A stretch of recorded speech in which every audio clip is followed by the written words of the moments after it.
Hello and welcome to another episode of Scott Reads Comics. Today I'll be covering the official handbook of the Marvel Universe, Deluxe Edition, number 20. Well, folks, we finally reached the end of the first 20-issue run of the official handbook, Deluxe Edition. It seems like it's been quite a journey. I mean, we've covered all 20 double-sized issues now when this video will conclude. And I'm pretty proud of that. And I think we've covered a lot of ground discussing the Marvel Universe and all the characters, live or dead, who dwell within it. So let's take a look at our wraparound cover here. Once again, I believe this is by Keith Pollard. And this issue covers Stick to Zuraz. And we have very prominently on our cover Adam Warlock, the Swordsman, Tom Thumb, Thunderbird here in the foreground, Union Jack, Thanos looming in the background, petrified in stone. Excuse me. Just a lot of cool characters to go through in this episode. So let's dive in. All right, so we start out with Stick by Bill Sienkiewicz. Let's see. Stick's first appearance was Daredevil 176, and his final appearance was Daredevil 190. And here he is giving his vital energies during that sort of strange period after Elektra's death when Miller was mainly doing the scripts and maybe some basic layouts, and Klaus Janson was doing most of the artwork. And here Stick is sort of battling the hand while also maybe helping resurrect Elektra, as I recall. But before we go on, let me quickly go over the primary credits. Mark Gruenwald, editor. Peter Sanderson, writer-researcher. Joe Rubenstein, inker. Gregory Wright, assistant editor. Andy Yonchus, colorist. Keith Pollard, as I said, cover penciler. Mark Siri is the art contributor, so he'll enhance the panels that we see here if they require that. Donald Hudson is also listed as an art enhancer. Phil Lord, art enhancer. And Jim Novak, production supervisor, Tom DeFalco, editor-in-chief, and a host of others. Again, as I say every time I cover this, it's a giant undertaking, and it takes a team to make it happen. So we have our Bill Sienkiewicz Stick piece with some pretty excellent Miller Janson artwork here. And I really like the way Stick was done in the Netflix Daredevil series, too. I think he was really excellently portrayed by Scott Glenn, so that was cool. Let's see. Stick possesses normal human strength. Known powers. Stick possessed a proximity sense that enabled him to perceive the shapes and locations of objects in his vicinity, despite his blindness, similar to Daredevil. And he had a host of other super martial arts abilities, including that sort of weird energy manipulation. Franklin Storm, the father of Sue Storm and Johnny Storm. Excellent swordsman here. That looks like Mike Zeck. Let me take a look here. It is Mike Zeck. Love that classic Marvel style. Here he is being blasted at his demise. Let's see. First appearance, Avengers 19. Final appearance, Giant Size Avengers number 2. With the way back issue prices are these days, I'm not sure that Avengers 19 would be an easy get, but it might still be doable if you get one that's not in mint condition. That would be a fun one to track down, I think, as a first appearance. I love to grab first appearances of lesser characters like the Swordsman. I love, too, when he was brought back in the Avengers in the early 90s during the Gatherer saga. I thought that was really cool. I love the way Epting drew him. Epting and Palmer.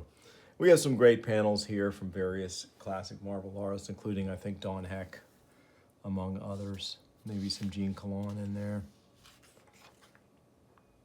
And Swordsman gets a pretty lengthy entry. He is a gadget character, so he doesn't really have any powers. He's just an intensive regular exercise guy. And he had a sword that could do all sorts of crazy things. Glenn Talbot, never a fan of Glenn Talbot. I always thought he was a jerk. First appearance, Tales to Astonish number 61. Final appearance, Incredible Hulk 260. They finally killed him off hundreds of issues later and decades later. And Talbot's, that's drawn by Al Milgrom, fittingly. Here's his death. Looks like some kind of explosion or something. I don't remember the exact circumstances of Glenn Talbot's death in Hulk 260, but someone in the comments can enlighten us, maybe. Tarantula, Anton Miguel Rodriguez. First appearance, Amazing Spider-Man 134. Final appearance, Amazing Spider-Man 236. Here he is when he mutated. This is definitely John Romita Jr. in this panel. I don't know who does this Tarantula main artwork, though. Kieran Dwyer, that's nice. Yeah, here he is again, further mutated in this panel. In human form, the tarantula possessed the normal human strength of a man of his age, height, and ability to engage in intensive exercise. As a giant spider, the tarantula had superhuman strength to lift press 10 tons. In his tarantula form, he also had spider-related powers. Terex the Tamer, excellently done here by John Byrne. This is, of course, his immortal that immortal trilogy of issues of FF 258, 259, and 260, where Doom resurrects Terex literally from the junk heap. I believe he's in traction in the hospital on a full body cast, and Doom's robots kidnap him, and he reinfuses him with cosmic energy after Galactus had stripped him of it, but he was very unstable, and he ends up exploding here, fighting the Silver Surfer. Good 3-issue arc, one of Byrne's best, I think, in his long FF run. First appearance, FF 211. Final appearance, FF 260. And this is another awesome fight scene from that issue 260. It might have been 259. Here he is in space as Terex. Thanos, obviously Jim Starlin, totally awesome. And this is art enhancement of Thanos' death here when Warlock essentially petrifies him. First appearance, Iron Man 55. Final appearance, Marvel 2-in-1 Annual number 2. We have more awesome Starlin artwork here in all these panels. Totally great. Loved it when he did battle with Thor and a Thing at the same time in that story. It was incredible. Height 6'7", weight 985 pounds, eyes red, hair none, skin gray-purple. He had class 100 strength, and he possessed incalculable superhuman power, by far the most powerful of the Titanian Eternals. He had all sorts of cosmic powers, and this is all before he gets a hold of, comes back from the dead and gets a hold of the Infinity Gauntlet and all that crazy stuff. This is just when he was he was definitely an A-list menace, but he wasn't like a complete and total cosmic threat like he eventually became. Tom Thumb, drawn by Bob Hall. Here he is, basically dying quietly, succumbing to his cancer. First appearance, Avengers 85. Final appearance, Squadron Supreme number 9. Now I thought it was cool that he eventually adopted the sort of like jumpsuit, work suit, whatever, garb. But I wish some of these panels would have shown him in his classic uniform. I'm not sure who gets to make that call. Maybe it's the editor. Maybe it's Mark Gruenwald. But this is basically all from the Squadron Supreme maxi series. I would have liked to have seen at least one panel of him drawn by Buscema in on his original appearance. That would have been cool. Height 3'7", weight 95 pounds, eyes blue, hair gray. He basically had no powers, just he was a super inventor. Oh, Thunderbird 1, one of my favorite characters. Totally awesome. I would have loved to have seen how he progressed in the X-Men had he lived. It would have been cool. I don't know if there's ever been a what-if story on that particular topic, but it would be fun to see if Wolverine had died, for instance, instead of Thunderbird. What a different place the Marvel Universe would be. Very interesting thought exercise. First appearance, of course, Giant Size X-Men number 1. Final appearance, X-Men 95. Origin, Classic X-Men number 3. Height, 6'1", weight, 225. Strength level, Thunderbird possessed superhuman strength, enabling the lift press 2 tons. And he had a number of other superhuman powers related to just being tough and strong. He could run 35 miles an hour. He had a much more efficient respiratory system. He was presumably superhumanly agile as well. It would have been cool, and they make the note here. Thunderbird died before any of his natural abilities could be refined through the training that Charles Xavier had planned for him. And of course, they bring his brother, his little brother, back. He becomes Thunderbird too, and is immensely strong as Warpath. Here we have Thunderbolt, another character I would love to have seen spend more time in the Marvel Universe. There's just a real shortage of cool African-American characters in the Marvel Universe at this time. And so it would have been great to see Thunderbolt exist as a supporting character in the Power Man and Iron Fist series, because I think that's where he spent a lot of his time. First appearance, Daredevil 69, and as Thunderbolt, Power Man 41. Final appearance, Power Man and Iron Fist 62. Yeah, here he is. I guess every time he used his speed, it would kill him a little more. It would just erode years off his life. But just a great costume design and a fun character. Occupation, Assistant District Attorney. He had a secret identity. 5'10", 155. He possessed superhuman lower body strength. Let's see, how fast could he run?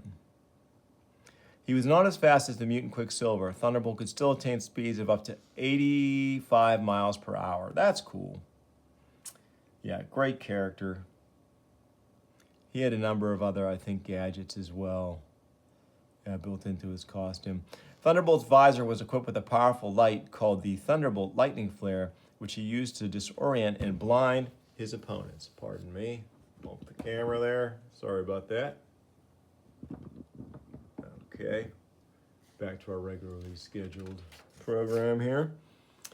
Titania 1. Oh, that is, Davida DeVito. Let's see. First appearance, Marvel 2 in 154. Final appearance, Thing number 33. And she, of course, is killed by Scourge, which another one of Scourge's many victims. And she, her first appearance was during that amazing Project Pegasus saga, which we got to enjoy in the pages of Marvel 2 in 1, I think. It was a 6-issue run, so it was, I think, 54 through 59 or something like that, or 53 through 58. But yeah, great artwork here. Let's see who draws this Titania here. Jerry Ordway, very nice. And she's a super athlete with some gadgets, basically nothing too fancy with her. Next we have Toro, the classic Golden Age character. First modern appearance, Submariner 14. Final appearance, Submariner 14. Origin, Invaders number 22. And here he is obviously dying in this airship crash. And he had all the powers that you would expect the Human Torch to have. So he was the original Golden Age Human Torch's sidekick. Here's some Frank Robbins artwork here. Not sure who this is. Maybe it's Rich Buckler. It's hard to say. This is Sal Buscema on the main figure work. Torpedo. Oh, I always liked the visual aspects of this character, but this character has probably one of the most hardcore, sad deaths. And it was quite common in ROM. He's from the pages of ROM. Like, when the dire wraiths kill you, man, it is horrible. They stick this barb in the back of the head, basically suck all your brain matter out, and then they're able to transform into a duplicate of you. They're not a kinder, gentler, shape-shifting alien race like, say, the Skrulls. The dire wraiths are downright diabolical. First appearance, Daredevil 126. Final appearance, ROM number 50. And what a final appearance it was, my gosh. Brutal death. Who draws Torpedo for us here? Bill Reinhold. There's an indie comic artist name I haven't heard in a while. Did some Justice Machine and some other Part-Time Gods, I think, was another thing he drew. He did a Punisher graphic novel as well, too. Or when graphic novels weren't quite as easy to see on the rack as they are now. Let's see. The Torpedo suit was what gave Torpedo his powers. he could basically fly with the suit on 3,000 miles per hour, so that's crazy speed. And he could deliver power punches with these turbo jets on his gauntlets.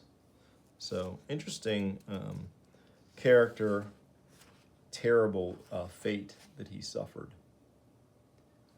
Here's a two-gun kid. The two-gun kid possesses the normal human strength of a man of his age, height, and build who engage in intensive regular exercise. I'm not sure how much intensive exercise he's getting in the Wild West, but his first appearance in Origin was Two-Gun Kid number 60. Final appearance, and this is another of those characters who doesn't really have a final appearance because he is a character from the past. So, this is a visually interesting character. I wasn't real big on the Marvel Wild West stuff, but you know he's a bit, I believe, appeared in the Avengers. I think he was in Avengers Forever, or at least he was as maybe as a Space Phantom was masquerading as him at some point, I think. Union Jacks 1 and 2. Beautifully drawn here by John Byrne. No one can draw Union Jack quite as well as John Byrne. You can say that about a lot of characters, though. First appearance of Union Jack number 1 was Invaders number 7. Let's see. Final appearance of Union Jack 1 was Captain America 254, that immortal Byrne Stern issue where they're fighting the Nazi vampire Baron Blood. And here he is. This is the actual, the successor to the Union Jack role, fighting Baron Blood here, as the original Baron Blood was a decrepit old man there. And so Union Jack, again, no superpowers to speak of, just a super athlete. And there he is firing that Webley 355 pistol or a revolver that he carries, and his trusty silver combat knife. The Vamp, real name unrevealed. First appearance as Vamp, Captain America 217. As Animus, Captain America 222. Final appearance, Captain America 319. Again, another victim of the mass shooting at the bar with no name. And here she is transformed into her Animus form. There's a weird storyline around this character. She possessed normal strength in her human form, and she possessed enough super strength to slug it out with a Hulk in her Animus form. And it's just such a strange transformation because there's a little some gender bending going on here too, as she just transforms into this large craniumed humanoid individual with psionic powers. Who draws this? It is a nice drawing. Take a look. Joe Jusko, wow. And then now we're in for a feast for the eyes because we have a section on Marvel's vampires who at this point in Marvel's continuity had all been destroyed by Doctor Strange in an epic storyline where he used pages from the Darkhold to destroy the scourge of vampirism in the Marvel Universe, and all the vampires died at once, basically. It was a pretty dramatic and cool story. But more interesting about this entry is this incredible Kevin Nolan artwork throughout, including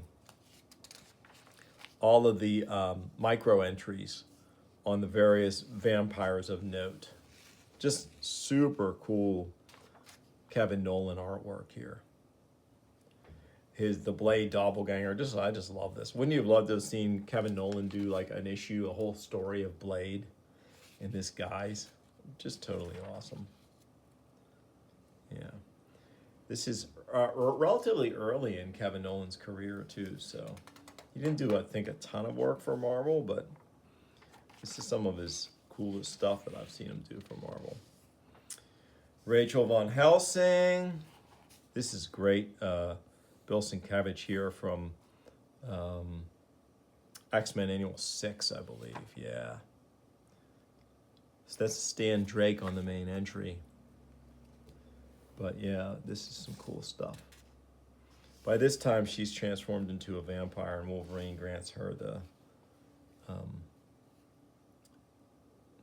guess the the sucrease of death since she didn't want to be a tortured vampire. A lot of great Gene Colan artwork here. He did so much Tomb of Dracula. That he's just a, when you think Tomb of Dracula, you think Gene Colan. Cornelius Van Lunt, who was Taurus in the first Zodiac, I believe. He was like corrupt New York businessman. Big guy, 6'2", 260. First appearance as Taurus, Avengers 72. As Van Lunt, Avengers 77. And they don't list his final appearance, which is interesting. I think that's just an oversight. He obviously ties in a plane wreck, which is crazy.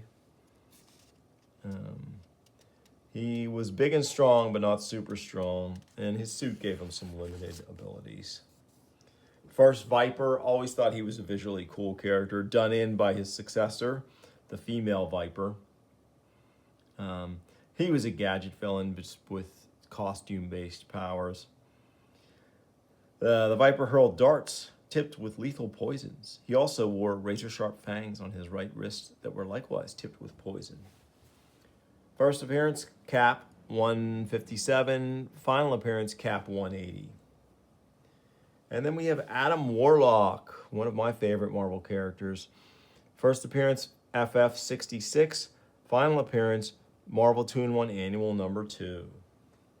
Very cool here. Here he is being killed by Thanos after Thanos blasts him with lethal cosmic energy. This is just fantastic Jim Starlin artwork here. I also have to figure out who drew Viper because it's nice artwork too. Mark Chiarello. Very cool. Okay. Good job there. And then we're just going to get a feast for the eyes here in these panels. Just almost all Jim Starlin, I think, artwork here. Really dynamic, beautiful stuff. Here he is appearing before he destroys Thanos, petrifying him after his own death. He appears and does Thanos in. Let's see. Height 6'2", weight 240 pounds. He could lift press 4 tons, but before he got the soul gem, he could channel cosmic energy back into himself and multiply that by 10 so he could lift press 40 tons for short periods of time. And he did that when he fought Thor, so he could actually hang with Thor for a minute, but only a minute. He had a host of other cosmic powers. He could fly at the speed of sound. He could fly and survive in space. He could find space warps and travel through them, so he could travel vast spatial distances. Then he got that soul gem, which actually limited his ability to throw concussive blasts. Once he had the soul gem, he couldn't really augment his strength or throw concussive blasts anymore. But he had a whole host of crazy powers from that soul gem, which made him almost godlike in some aspects. We'll read a little bit about the soul gem here. Adam Warlock possessed a green soul gem, which adhered to his forehead. Its precise origins unknown. Well, we know what it is now, obviously, based on all of our Marvel cinematic stuff. The soul gem enabled Warlock to project beams of concussive energy, devolve organisms to more primitive states, and absorb the souls, life forces, or consciousnesses of other beings. Yeah, so, I mean, pretty darn powerful. Here he is duking it out with the Stranger, which is, that guy is a cosmic menace.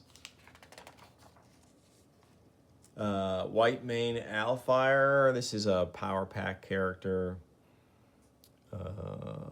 First appearance, Power Pack number 1. Final appearance of Power Pack. He's the one who gives the 4 kids their powers, as I recall vaguely. Wasn't a huge Power Pack fan, but I did follow them when they crossed over into the X-Men. The Wizard, Robert Frank, really cool character. Perhaps unfortunately named, but I loved him in the Avengers when he shows back up in the Avengers and Giant Size Avengers, and it turns out Nuclo is his mutant son, and it's just really a cool storyline. It was great to see Perez draw him too in that Avengers 154, 155. Really cool stuff. Here's some of that here. Really nice fight scene with the Submariner. Him just knocking these super strong Atlanteans down like 10 pins. Cool stuff. Let's see. What was Wizard's first appearance? First modern appearance, Giant Size Avengers 1. Final appearance, Vision Scarlet Witch, Volume 1, Number 2. And how fast could the Wizard run? Let's see. 100 miles an hour. And then, of course, as an older man, it slowed down somewhat. But he was still pretty formidable. The Wraith, kind of a visually cool character. First appearance, Marvel Team Up 48. Final appearance, Amazing Spider-Man 278. Another victim of Scourge. He's being gunned down here. He had some psionic powers.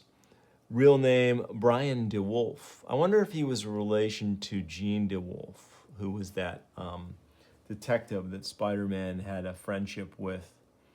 Let's see. No, yes, Jean DeWolf was his sister. She's a sister who's tragically killed by the Sin Eater in that pretty cool and sad, spectacular Spider-Man storyline, I think. And then here's the Zodiac one, including, I don't know if Cornelius Van Lunt is, yeah, they don't show him here, I guess, to save space, but I think he was the Taurus from this Zodiac. All these members of the Zodiac died. This Libra, Gustav Brandt, interestingly, is Mantis's father. He actually had a really cool part in Avengers Forever as well. I thought he was great in that series. So well drawn by the late Carlos Pacheco. Let's see here. Oh my gosh. It's funny that I looked. This is excellent figure work by none other than Rob Liefeld. So pretty cool. Showing here, Rob showing his drawing chops here. Everyone has ankles. Everyone has feet. These figures are really nice. Good job, Rob. I'm sure Joe Rubenstein did some ink. I know he inked this stuff, so he probably is inking Rob up a little bit. I'm not the biggest Rob Liefeld fan, but hey, this is good stuff. So kudos to you, young Rob Liefeld, when you drew this. The Zombie, Simon William Garth. First appearance in Origin, Tales of the Zombie number 1. Final appearance, Tales of the Zombie number 8. Let's see. I believe he is superhumanly strong. He could lift press about 1,200 pounds. He had a number of other zombie-related powers. A lot of resistances, I'm sure. And who drew him? Bob Hall. All right. And we're going to finish up with Zuraz, drawn by Dave Cockrum. That leader of all the Eternals, often mistaken for Zeus. First appearance, Eternals number 5. Final appearance, Physical Death, Thor number 300. Spirit Leaves Body, Iron Man Annual number 6. Oh yeah, I gotta track that annual down. That was a fun story, as I recall. Here he is, right here. Spirit departing his body. So he was an Eternal, and we all know from by this time, if you've read any of these series or any comics with the Eternals in them, they're vastly powerful cosmic beings who can do it all. They're super strong, they fly, they project energy, they can cast illusions, mess with your mind. Zuraz's physical strength was greater than that of any other known Eternal except for the Forgotten One. He could lift press 30 times without also employing his psionic power. I believe there are a number of actual Eternals in previous volumes that were stronger than that. So that's actually wrong, but whatever. A lot of characters, hard to keep track. Anyway, he's a Swiss Army knife super character. He can do it all. And then we have just a bunch of data corrections continued from the inside front page. And a final note from writer Peter Sanderson. Thank you, one and all, for your keen interest in accuracy. Keep those corrections coming, and see you in Update 88. Well, actually, that was a bit ambitious because Update 88 became Update 89. And that's the handbook issues I'll be covering moving forward as we finish issue 20 of the original run of the official handbook deluxe edition. I'll now move on to the Update 89, which I believe is 8 issues. I still need to track a few more down in dollar bins, but I have enough to still, I think I have 1 and 2, and then I might be missing 3. Be that as it may, by the time I start covering them, I'll have them lined up for us. So I hope you enjoyed our epic run through the official Handbook of the Marvel Universe Deluxe Edition. If you did, please like and subscribe, tell your friends, and I'll bring you more soon on Scott Reads Comics. Thanks for watching.